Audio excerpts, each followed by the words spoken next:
Bienvenido a un nuevo evento de Cátedra Europa.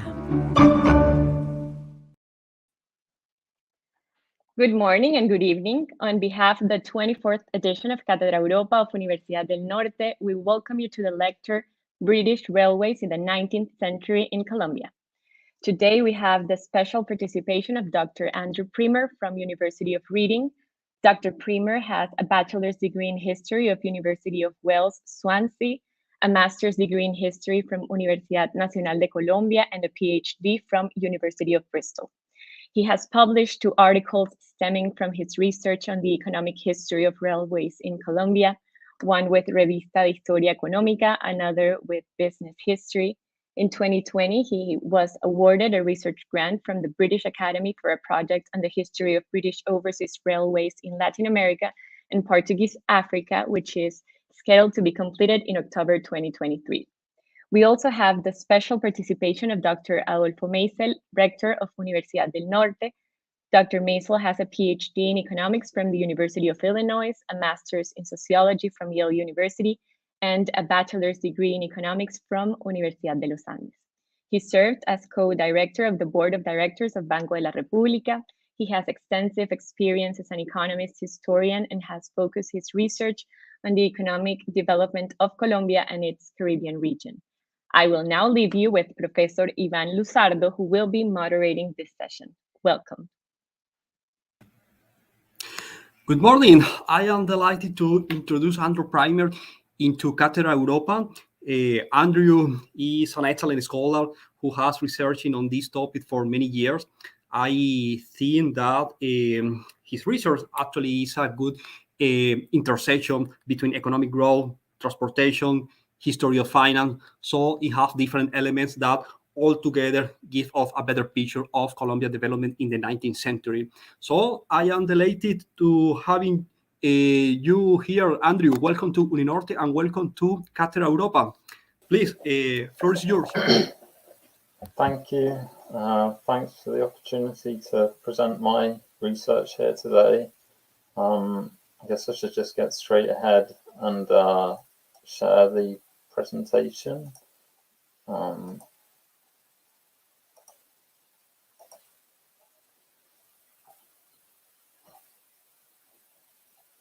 So, as you said, I'm going to be talking about quite a lot of different elements to do with the Colombian economy in this period, including sovereign risk, private sector credit rationing, economic stagnation, and takeoff, and how they're all interconnected with the development of, or failure of development of railways. So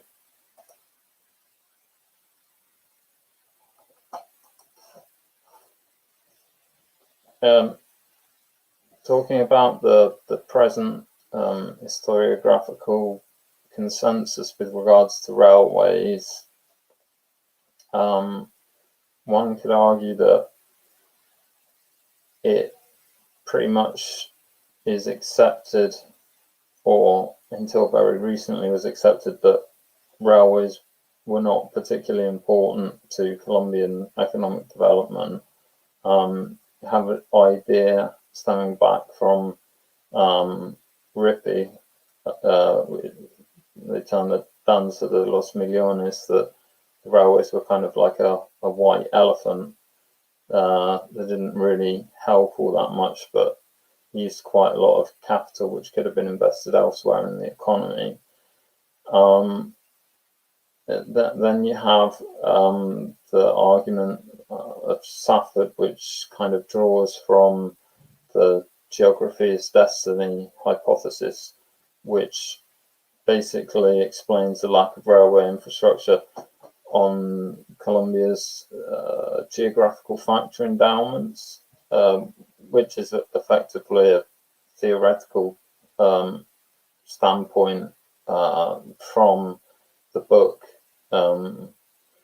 Geography is Destiny understanding Latin American economic development. Then when we turn to the export sector, the main hypothesis with regards to explaining the development seems to be the idea of speculative production and getting caught in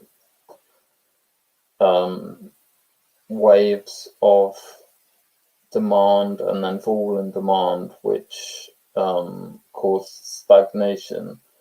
Another thing which is quite prominent in the historiography is the idea that British railway concessionaires were given very beneficial terms and that they litigated to effectively extort money from the Colombian government without actually doing what they were there to do, which was to build the railways. This is quite prominent in book written by Correa, and also the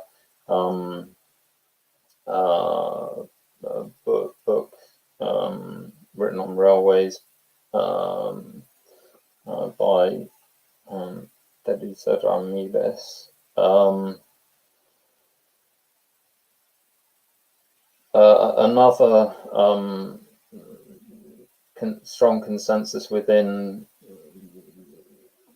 British Colombianists, or probably the most, or well, not probably, but the most influential British Colombianist today, Malcolm Dees, is that Colombia didn't really have that much to do with British investments, and that there wasn't really that much British investment, and it wasn't particularly important in the historical development of Colombia. So having said all of this, what I'm going to present to a certain extent goes against quite a few of these standpoints. In order to understand the investment of the British in railway companies in not just Colombia but Latin America, we need to understand the financial markets as they interacted with Latin America. So the first interaction was in the independence era, when sovereign bonds were floated in London to finance the wars of independence and the nascent governments.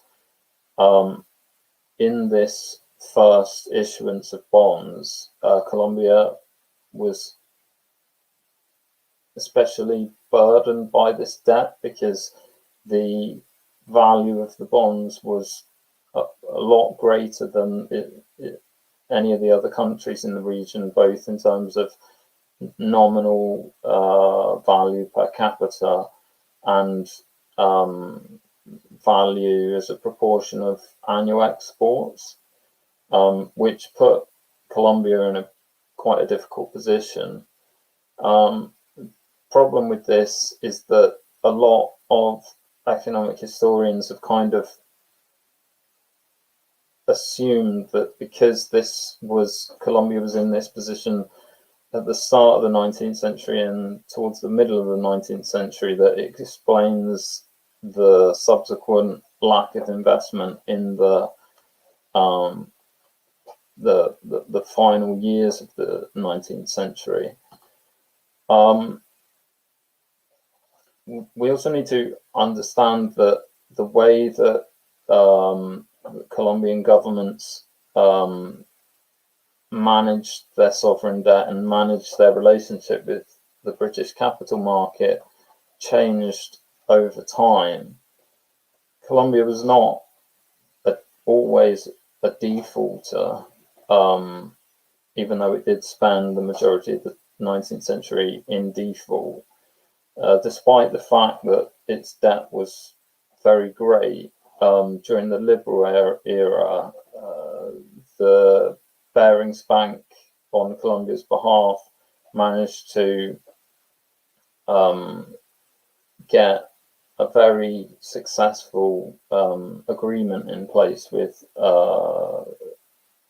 the bondholders, which effectively allowed Colombia to stay out of default.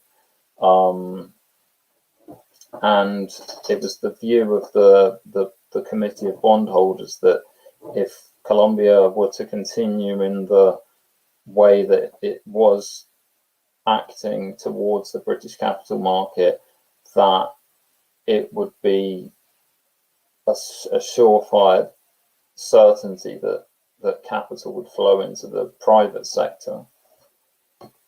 After the liberal era, we have the regeneration of Núñez. The strange thing about Núñez is that he was obsessed with railways, but he went about constructing them and developing them in a way which is almost unique within the whole of Latin America, in the sense that he didn't do it with any foreign investment, and he also did it whilst intentionally defaulting on the sovereign debt, which made Colombia fall foul to something termed in London the no default rule, which meant that it was an unwritten rule amongst financiers that if a country was in default on its sovereign debt, all financiers would group together and embargo that country and not lend them any money for any private enterprise or float them any other loans. Núñez financed the railways by issuing bonds internally to investors, and also the inflationary mechanisms which he implemented by bringing in the paper money regime. All we can really say about the regeneration is that it was not particularly successful in developing railways. By the end of it, Colombia only had 557 kilometers of railways, which was far below what other countries in the region had at that point in time. When I said that Núñez intentionally defaulted on the debt, my basis for saying that is simply reading the annual budgets during the regeneration. There was an awful lot of money earmarked for the national debt, but it was all paid to internal holders of the national debt, so the internal debt. Not a penny of it went to external bondholders, which meant that throughout the period, Colombia was seen as a place where you just couldn't invest in, meaning that Colombia didn't have much in the way of investment during the first peak of British investment in Latin America in the railway sector, which was in the 1880s, because throughout that period it was in default. The other thing that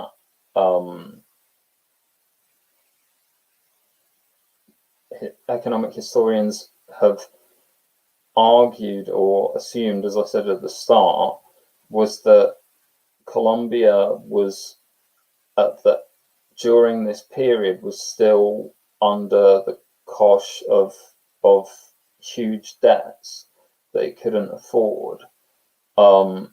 But this graphic here demonstrates the effective weight of the debt per, I think this is per capita. And as you can see, Colombia's sovereign debt at this point, because of population growth, export growth, certain renegotiations with the bondholders, which decreased the principal outstanding on the loan, Colombia's sovereign debt was very small at this time compared to other countries in the region. And there wasn't really any reason why it couldn't have serviced the debt had it chose to earmark part of its revenues to servicing the debt. And here we can see a graph which lays out British investment in the railway sector in Latin America, which is the bar graphs. So, as I said earlier, there was a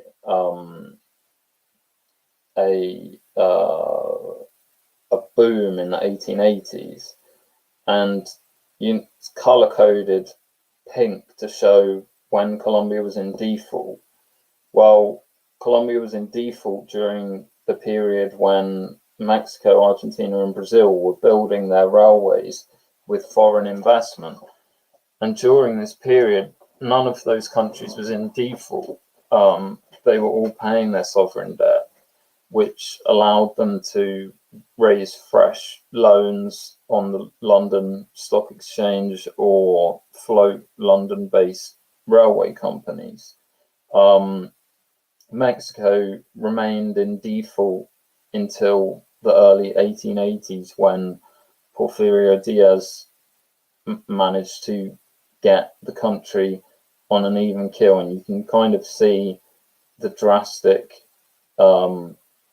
change in the number of railways in Mexico after that change. So in 1880, there's only 1,000 kilometers of railways. By 1883, 1884, there's over 5,000 kilometers. Ultimately, these three countries, Mexico, Argentina, Brazil, which are considered historically the largest countries, the biggest economies, they all developed their railway network in a pretty similar manner at a similar time. So they each had a very large network by the end of the 19th century. On the other hand, the 555 miles of railways which were in Colombia at the end of the regeneration, that it wouldn't be worth putting a line on the graph for Colombia because it's just so far behind at this point. We'll never know how many miles of railways Colombia could have built during this period if it had had access to the London capital market, but I'm sure that it would have been more than what it actually got, because there was just such a huge amount of investment from the British in the 1880s. My article in Revista de Historia Económica focuses on the failure of one British company slightly further forward in the early 20th century, and its impact on the economic decline of Santander. So this map shows the railway as it was originally intended to be constructed, and it was going to be floated as a British company, and it was going to be financed by bonds floated in London. The reason that the railway didn't work is because it was basically sabotaged by members of the government at the time. The Minister of Hacienda in London published, when they were in the process of issuing, when the British company was issuing its bonds, to raise money to start the construction works, the Minister of Finance published some articles in the financial press throughout Europe saying that they were fraudulent, and there was a panicked sell-off, and effectively after that point, which was, I believe, in 1908, the railway project was just doomed, because the railway company could only raise bonds at about 50 to 60% of par, because it just had such a bad reputation in the capital markets. In my doctoral dissertation, I looked at this in more detail, and it's a slightly nuanced story of personal interests, regional competition. So the elite of Cundinamarca were not particularly happy about Santander getting a railway. So the public in Santander were supportive of the British company, and they actually had big protests in support of the British company and against the government. But ultimately, after years of litigation, the company basically just gave up and did not go any further with its railway construction. Subsequently, the railway was carried on by the national government. You can see that economic impact of this in Santander is quite, well, not quite, but very sharp, because it goes from being the leading exporter of coffee in 1890 with 60% of production to only 20% in 1930. And you can see in the smaller graph that it's related to the delay in developing that railway, because other railways in other regions of Colombia, the freight is growing long before the freight grows for the Puerto Wilches railway, and it's because it didn't get finished until so late on. Santander was just really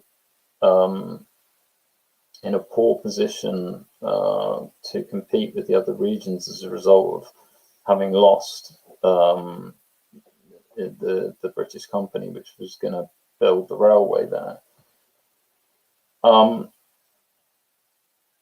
This graph here is something which I'm working on at the moment for publication, and it's a series which I've put together using the Corporation of Foreign Bondholders for exports, Colombian exports in sterling, to provide a stable measure of the fluctuations in exports, and comparing this with the number of railways that was built. But also I plan on looking at some other variables, dummy variables, such as in default, out of default,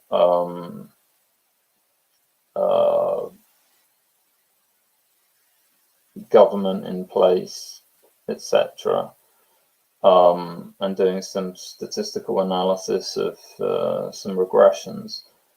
But I mean, I think it's pretty clear that there was a quite linear relationship in Colombia between the development of the railway network and its export expansion. So I wonder to what extent this had a negative impact on the economic development of Colombia throughout the 19th century, because it effectively missed out on what other countries in the region experienced in the 1880s, 1890s with regards to both their railway expansion and also their export growth, because Colombia's export growth was really non-existent during this period. It just went up and down. So this is the end of my presentation. So I think it's time for... So thank you very much, Andrew. Very interesting. I think there are many questions that we can pose to the audience. So please feel free, if you have any question, any comment, to post your question on the chat box. Feel free to post your question in English or either in English or Spanish. So now we will move to the comments by Dr. Adolfo Meisel. So it's my pleasure to welcome Dr. Adolfo Meisel to this conversation, whom we discuss Andrew's work. So thank you very much, Dr. Meisel. Thank you, Ivan. And well, hello, Andrew. I'll make one criticism. You didn't mention what I think is one of the main things that you have done for the literature on railroads in Latin America and Colombia. You have very good information, well analyzed, but I will speak about it because you mentioned some things, but not other things that I think are very important in your dissertation. So let me say that railroads in Colombia are an interesting case of late coming of Colombia and a bad reputation. Railroads in Colombia had a bad reputation, and I think that the work of many economic historians have changed over the last few decades, including this dissertation by Andrew, the way we view the history of railroads in Colombia. So, let me start. Well, the first thing that the first discussion in the modern economic history of Colombia about railroads was chapter 2 in McGreevy's Economic History of Colombia. McGreevy's Economic History of Colombia was much criticized, and rightly so. It had it was simplistic at times. It wasn't the best of geometrics, and there was but I think it was severely criticized by many Colombian economic historians, many historians of Colombia at the time, because they thought they were turning down geometrics. But what they were doing was criticizing a young, not very expert, not very knowledgeable of Colombian history or of economic history exponent of geometry. And so I think it was well criticized. But the critics didn't refer to chapter 2. And well, we, because of so many criticisms to McGreevy's work, we sort of looked at it with some reservation. But then Maria Teresa Ramirez has estimated in her dissertation, estimated the profitability of railroads in Colombia and found the same thing basically that McGreevy found, that railroads, especially those associated with coffee, were very profitable.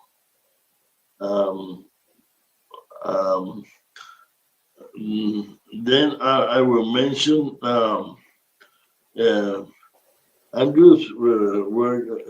One of his strengths is that he presents the profitability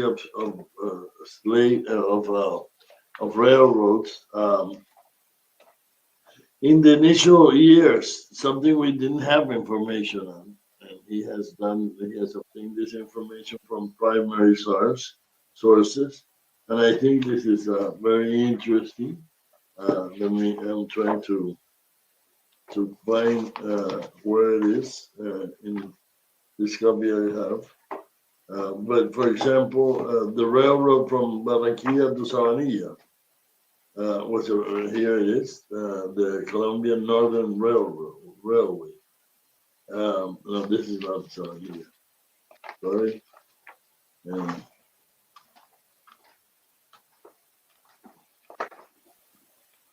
So this is something that I would highlight as it has a lot of work on archives.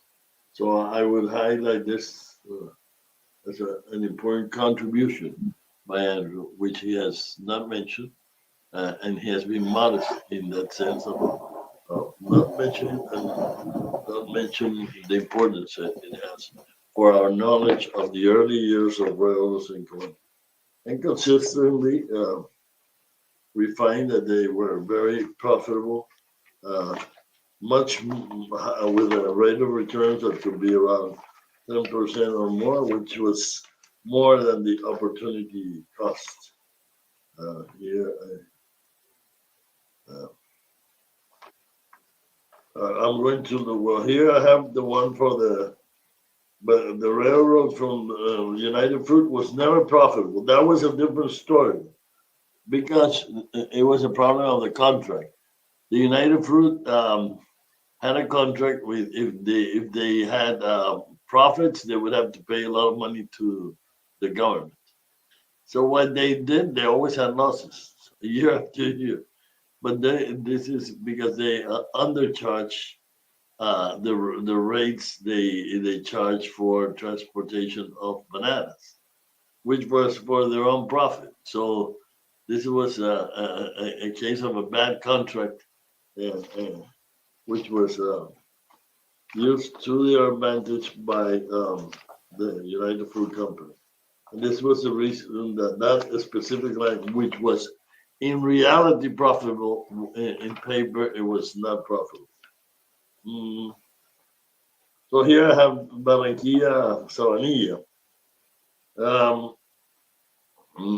For example, for the period 1904-1905, we have years with returns, for example, 1925, 21%, 1926, 31%, 32% for 27, 26 for 1928, 29, and even for 1929, 30, 9.9%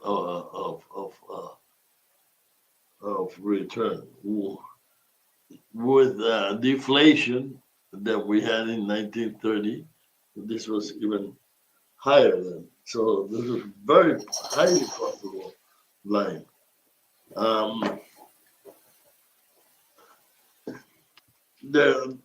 I would like to mention what I think is one important strand of the problems of railroads in Colombia. If you look at the railroads, well, in 1903, around 1913, Andrew has shown that Colombia, among 18 Latin American countries, the one that had least railroads per capita was Panama, which is a strip of land where railroads are not so important because you can travel from one side of the Pacific from the Pacific to the Atlantic in very short time. So railroads were not important for Panama. And then after that, Colombia was the one had the least number of per capita railroads. So then we have this question: well, why didn't we have railroads? And it has been mentioned that we didn't have railroads because we didn't have exports. But then we would have to ask, well, why didn't we have exports? Well, we didn't have exports because it was costly to export from Colombia because we didn't have a good transportation system. So what is first, the chicken or the egg? So this is sort of a vicious circle. In my view, Colombian very broken geography is one of the reasons why railroads were latecomers in Colombia. We had so little. And to me, the answer is geography. But geography is not only that we had a broken terrain, but that the best lands, those that could be cultivated with the possibility of exporting, were in the interior of the country. For example, Venezuela was exporting coffee way before Colombia in the 19th century, but they were growing coffee very close to the sea. And the same was happening in Brazil, and the same was happening. So many countries were coffee exporters before Colombia, at least around half a century before Colombia.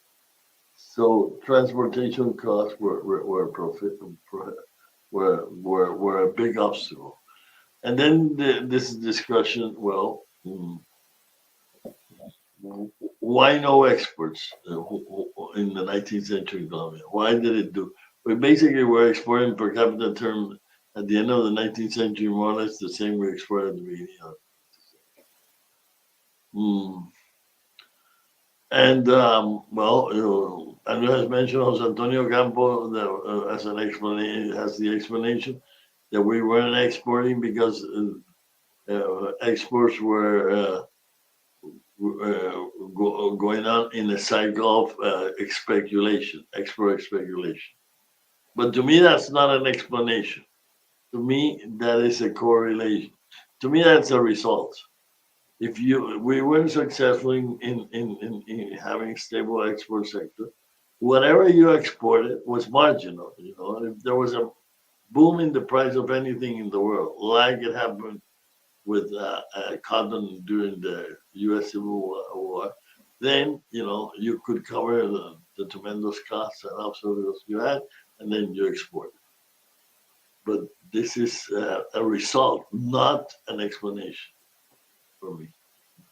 This is a result of our failure to develop. And so I would highlight the geography. That's something unique, which didn't affect us during the colonial period and the early 20th century, the 19th century, I'm sorry, because we were exporting gold. And gold is, for a small volume, has a tremendous amount of value. And transport costs are not relevant for exporting gold. So it didn't make a difference. So, but when you needed to export voluminous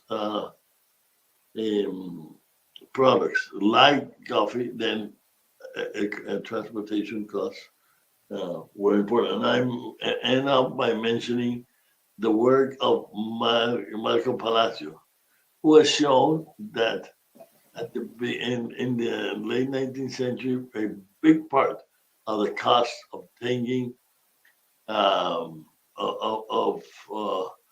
final cost of an export of Colombian coffee was the internal transportation in Colombia, from the farm to the mules to maybe a short to a river to the Magdalena River, and a few of the lines that were developed were to looking for the Magdalena River. we were dependent on the Magdalena River, which had its own problems, and it was costly because even when we had transportation in the Magdalena River from steamboats, the rate of steamboat that would sink or was very high. Many steamboats were lost in the transportation in the Magdalena River. So it was timely. It took time. So all of those things complicated the exports for Colombia. So those are more or less, I think those are my main reflections about what happened to Colombia. Now, this changed completely in the 20th century. In the 20th century, Colombia was able to expand its coffee exports, in part because we were helped by the Brazilians who exploited the fact that coffee is a product which has an inelastic demand. And from introductory microeconomics, we remember that when you have some type of monopolistic control of supply, if you are facing an inelastic demand, you should reduce your supply so that your total income will increase. That is what Brazil did. But Colombia opportunistically, and I think wisely, did not accompany Brazil in the reduction of the supply, did not form a cartel with Brazil, which was what Brazil wanted, but went on its own and sold as much coffee as it could, and as a result, it passed from 3% of the international coffee market in 1905 to about 20% in 1950. So this is why we grew so well in the first half of the 19th century, because coffee grew at rates around 5% in real terms per capita, which is fantastic for almost half a century. And on top of that, coffee has very good, to use Albert Hirschman vocabulary, linkages through consumptions, through production, because the income distribution pattern, it was intensive in labor. It was not concentrated in large haciendas, but in small farmers. So the benefits of coffee spread more evenly than a boom, for example, based on the exports of banana, which were controlled by one big company, the United Fruit Company, and a few planters with very large plantations were selling to the United Fruit Company. So income distribution was not very, was very concentrated. The income was very concentrated. So those are my comments. Thank you.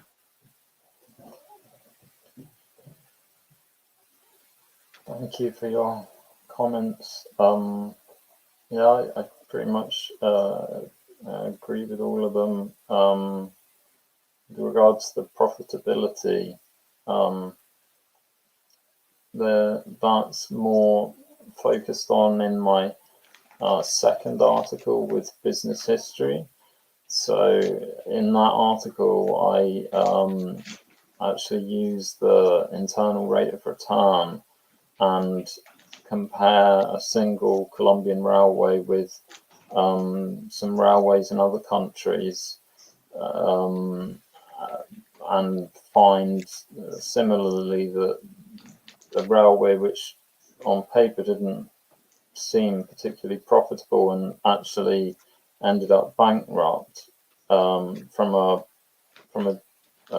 comparative perspective, was actually quite profitable.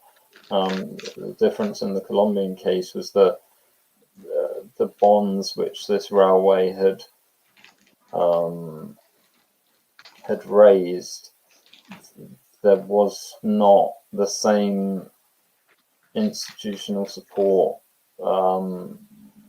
that was given in Brazil or Argentina, where the railways were supported until they became profitable, and they weren't expected to pay back the support payments. Whereas in the case of the Colombian railways, any support payments which the government made on behalf of the railway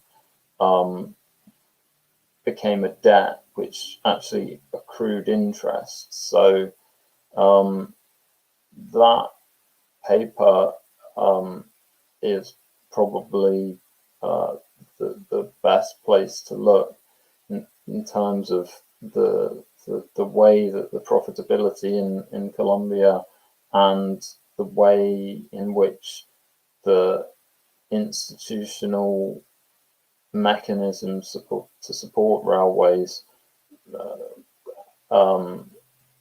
caused quite a unique experience in Colombia, which is quite unlike any other country in the region, where we have this paradox where we have profitable railways, but they're not expanding, and we have, it would stand to reason that when a business is profitable, it should expand its operations. So it's almost counterintuitive, the experience in Colombia, because we have these profitable companies, but they don't expand as they did in places like Argentina, and Brazil. And the work which I'm doing now is broader, looking at Argentina, Brazil, Colombia, Mexico, some railways in Portuguese Africa, to try and see, how profitable were British overseas railways, because we don't really know,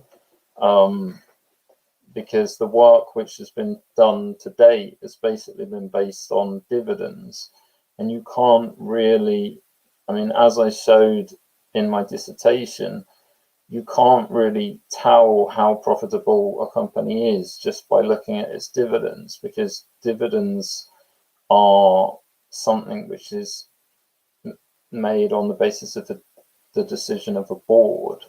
It's a political decision. So you can have a very profitable railway that pays very low dividends, or you can have a company that doesn't make many profits at all, but it pays high dividends to keep its shareholders happy, and does things like raise additional capital to be able to pay dividends. So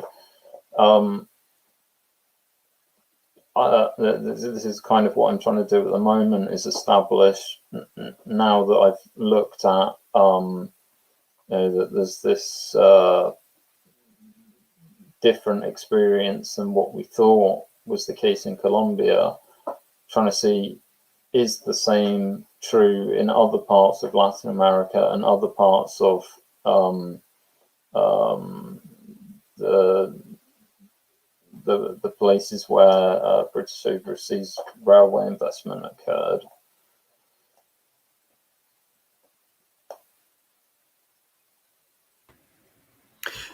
Thank you very much, Andrew. Thank you very much, Dr. Mason, for your comments. We are starting to receive a question from our audience.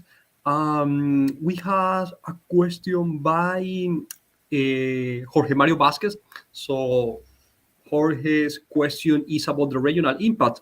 So do you see a regional pattern in terms of economic impact of railroads construction? Do you see that these regions where railroads were concentrated grew faster than this region that basically have no railroads at all, or have a minimal impact or minimal access to the railroads network?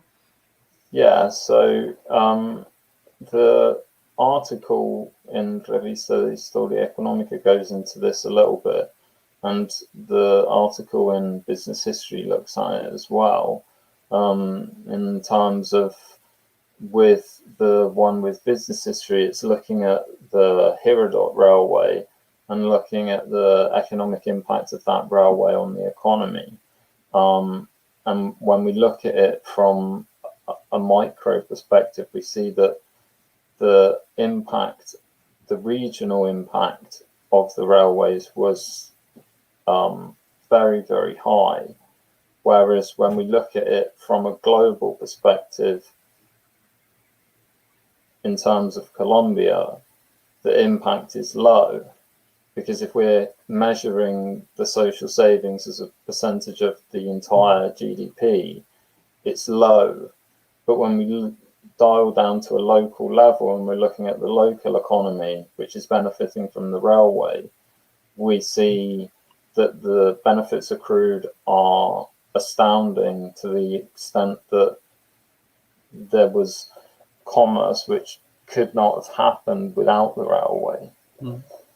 So what you have here is a product of scale, so a very small scale, a very limited impact. Okay, perfect. We have another question by Maria Jose Romero that is about how different was Colombian performance, economic performance in the late 19th century, because we didn't have railroads relative to other countries in Latin America. You talk a little bit on this point, but maybe you can elaborate a little bit more. So I think that is important to understand the international environment, also the international context. So we are talking about the first wave of globalization. So basically, it's the time when industrial revolution is spreading into the rest of the world. So you have good economic performance, good economic growth in some areas of Latin America, particularly in the south of the continent. So how much is the Argentinian miracle or these countries in Latin America that did particularly well during the late 19th century is due to transportation, is due to railroads. So maybe you are familiar with Colin Lewis' words on the British railroads in Argentina. So maybe you can make a comparison. Colin was actually my external examiner for at Bristol, and we talk quite often. I mean, this is exactly what I'm trying to find out now, because I'm studying Argentina. Unfortunately, I haven't been able to go to Argentina because of COVID, and the archival material that I need to look at is there. So, but certainly, yeah, I mean, the experience of countries like Brazil, Uruguay, and Argentina during this period is the complete opposite of Colombia. It's one of rapid growth, rapid export growth, whereas during this period in Colombia, all we see is just stagnation. Okay, perfect. Thank you very much, Andrew. Another interesting question is that it seems to me that the 1,000 days war was like a tipping point. So you have a tipping point by the turning of the century, in the sense that the policymakers' change of mind regarding their approach to external debt, regarding to Colombia's integration into the world economy. So my question is, why did the policymakers change of mind about a foreign policy approach? So why the policymakers were more keen to looking for an agreement with external debtors or than in the late 19th century? So it seems to me like you can maybe think that we are talking about the same group, even the same political party, but it seems that the approach were actually quite different. So why? Well, there's two main people responsible for that. One is Rafael Reyes. The other is his original Minister of Hacienda, Jorge Holguin. There's a really good book by Jorge Holguin called Desde Cerca, which talks a lot about Colombia's financial history. And Holguin kind of had a miracle in London in that he managed to completely reorganize Colombia's relationship with the British capital market in the space of 6 months. And I think that the only reason that he was able to do that is because you had what is really the only dictatorship that Colombia's ever had. So the resistance, political resistance to it, which had stopped these kind of things happening previously, was to a certain extent nullified, because things didn't need to go through Congress, because he suspended Congress and had, like a different type of legislative process, so things could go through quicker than they did previously. This was one of the reasons why so many British companies were established during this period as well, because he was kind of able to, whereas before it would take many times going through the legislature to actually get something approved, he was able to do it a lot quicker. That's not to say that he was perfect. He was very corrupt. Within my dissertation, I found quite a lot of evidence that he was rent-seeking from some of the railway projects. But certainly during that period, we see the most rapid kind of development of the transportation system, and it seems to have been the thing which set off takeoff, because if you look at the exports after that period, they just go through the roof. Okay, so thank you very much, Andrew. I think that we really have a very interesting and productive conversation. Very nice thought. I again thank you very much for being here in Cátedra Europa.